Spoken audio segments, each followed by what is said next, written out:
Luke chapter 20. One day as Jesus was teaching the people in the temple courts and proclaiming the good news, the chief priests and the teachers of the law together with the elders came up to him. "Tell us by what authority you are doing these things," they said. "Who gave you this authority?" He replied, "I will also ask you a question. Tell me, John's baptism, was it from heaven or of human origin?" They discussed it among themselves and said, "If we say, from heaven," he will ask, "Why didn't you believe him? But if we say, of human origin, all the people will stone us because they are persuaded that John was a prophet." So they answered, "We don't know where it was from." Jesus said, "Neither will I tell you by what authority I am doing these things." He went on to tell the people this parable. A man planted a vineyard, rented it to some farmers and went away for a long time. At harvest time he sent a servant to the tenants so they would give him some of the fruit of the vineyard. But the tenants beat him and sent him away empty-handed. He sent another servant, but that one also they beat and treated shamefully and sent away empty-handed. He sent still a third, and they wounded him and threw him out. Then the owner of the vineyard said, "What shall I do? I will send my son whom I love, perhaps they will respect him." But when the tenants saw him, they talked the matter over. "This is the heir," they said. "Let's kill him and the inheritance will be ours." So they threw him out of the vineyard and killed him. What then will the owner of the vineyard do to them? He will come and kill those tenants and give the vineyard to others. When the people heard this, they said, "God forbid." Jesus looked directly at them and asked, "Then what is the meaning of that which is written? The stone the builders rejected has become the cornerstone. Everyone who falls on that stone will be broken to pieces. Anyone on whom it falls will be crushed." The teachers of the law and the chief priests looked for a way to arrest him immediately, because they knew he had spoken this parable against them. But they were afraid of the people. Keeping a close watch on him, they sent spies who pretended to be sincere.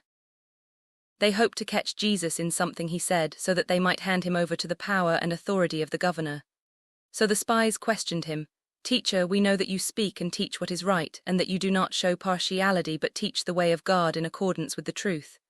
Is it right for us to pay taxes to Caesar or not?" He saw through their duplicity and said to them, "Show me a denarius. Whose image and inscription are on it?" "Caesar's," they replied.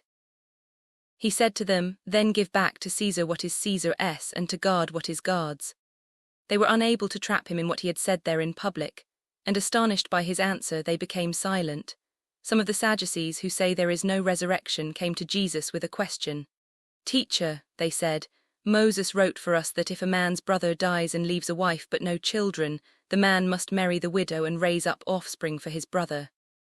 Now there were 7 brothers.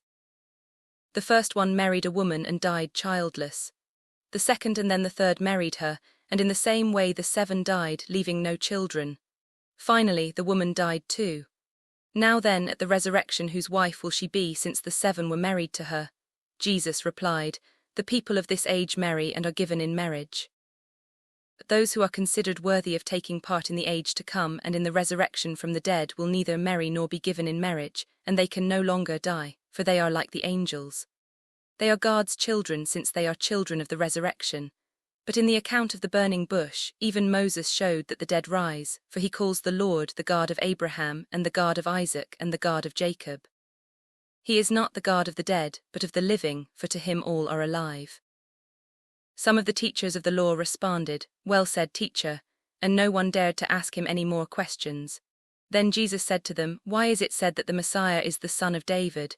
David himself declares in the book of Psalms, 'The Lord said to my Lord, sit at my right hand until I make your enemies a footstool for your feet.' David calls him Lord. How then can he be his son?" While all the people were listening, Jesus said to his disciples, "Beware of the teachers of the law. They like to walk around in flowing robes and love to be greeted with respect in the marketplaces, and have the most important seats in the synagogues and the places of honor at banquets. They devour widows, houses, and for a show make lengthy prayers. These men will be punished most severely.